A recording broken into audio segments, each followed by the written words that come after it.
Thank you very much for joining me in this video.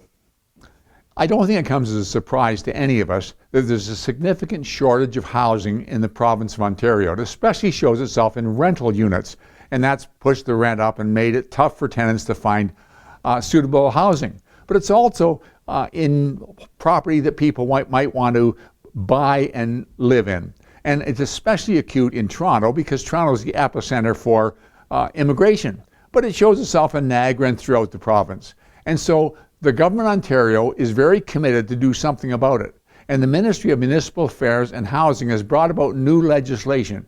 It's called More Homes Built Faster Act of 2022. Kind of a catchy title, More Homes Built Faster Act 2022. And their goal is to build 1,500,000 new homes in the next 10 years. That's pretty ambitious. To put it in perspective, the best year they've had for housing starts was 2021, in which there was 100,000 new housing starts in the province of Ontario. So they want 50% more than the best year they've had in the last 30 years, and they want it every year for the next 10 years. That's pretty ambitious. So what are they going to do? What are the highlights of this new act?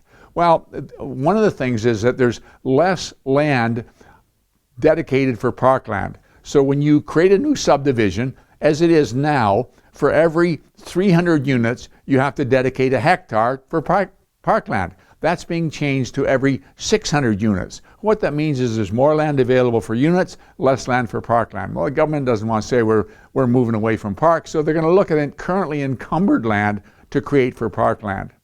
They're also reducing developmental costs for rental housing and affordable housing. And they're going to lower borrowing costs for builders building housing, and there's going to be government incentives available for people that are building, and they're committed to less red tape.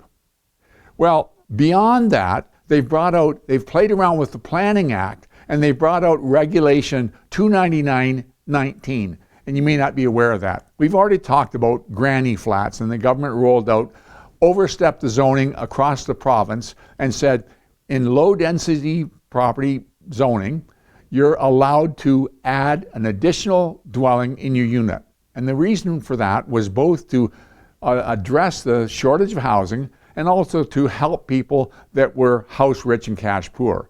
And what they did was they allowed you to build a secondary dwelling and rent it out arm's length. So it was called a granny flat, but it really wasn't. It didn't have to be family members. And they were relaxed on parking, for example. It could be tandem. If you had a driveway that would park 2 or 3, you could park one in front of the other, and that was okay. And as I said, zoning wasn't an issue. And access, you could actually go through your living room to access that unit, and that was okay too. They were concerned, of course, about fire regulations, but not these other things. But the important thing I stressed over and over again was this did not create a legal duplex. I would see, especially semi-detached, where somebody put a unit in the basement and then they'd sell it out to an investor. And the owner would move out and an investor would have 2 people, separate people, living in the unit, and the owner didn't live there, and that was not allowed at that point. But it's changed now with this new regulation, and I want you to get this.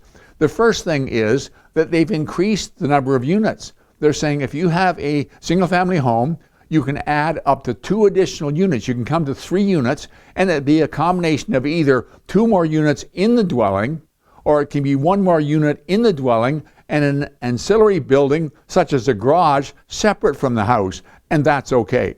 And zoning, they're saying, well, it can be low density, R1, that's not a problem. We already talked about parking. They're saying it can be tandem, 1 parking spot per unit, but if the current building doesn't have parking and that's okay, then the additional units won't have to have parking and that's okay. Occupant, it's arm's length, doesn't have to be related, so it really is away from the in-law suite concept. And also, and this is huge, the owner of the property does not have to reside in the property.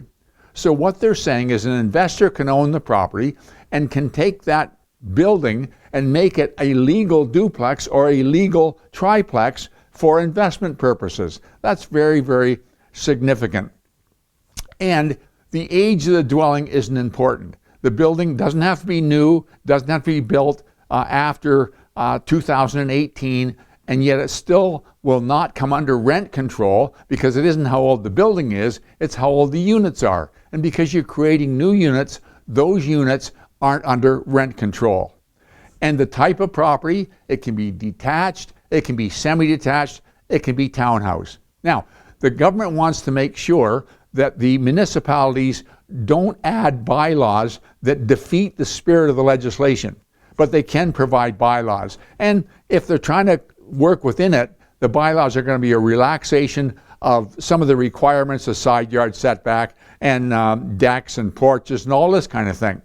And St. Catharines hasn't implemented it yet, but they're in the process of implementing it. Some municipalities already have. In fact, there's some developers that are looking for houses that make sense to develop them into a duplex or a triplex, selling them to investors, and then working on doing the subdivision to create it into a duplex or into a triplex and rent it out. And because they're brand new, they can rent it out at market rent, and it becomes a very viable unit. The City of St. Catharines is inviting input, as I said, and I'll share with you at the end the link that you can connect with, and you can provide your input, or you can keep up to date on what you're doing. I've already added my input once because in my conversation with the city, I talked to them about it. I said, you know, this is great, because I said there's all kinds of duplexes in the City of St. Catharines that are just ripe for a third apartment, and now this will allow us to do it. And they said, oh no, it doesn't apply to duplexes. I said, let me get this straight. If I have a home and I have a second apartment in it, but it's registered with the city as a single family, I can put a third apartment in. But if it's registered as a duplex, I can't. And they said, that's right. So I said, does that make a lot of sense? And is it in spirit with the new legislation? So I added my input, and they'd like to hear from you and have you add yours. So if you didn't know about it, you need to know about it. And the link's there. Feel free to connect with it, see what the city's up to, and add your input. Thank you very much for joining me in this video. I look forward to talking to you again next week.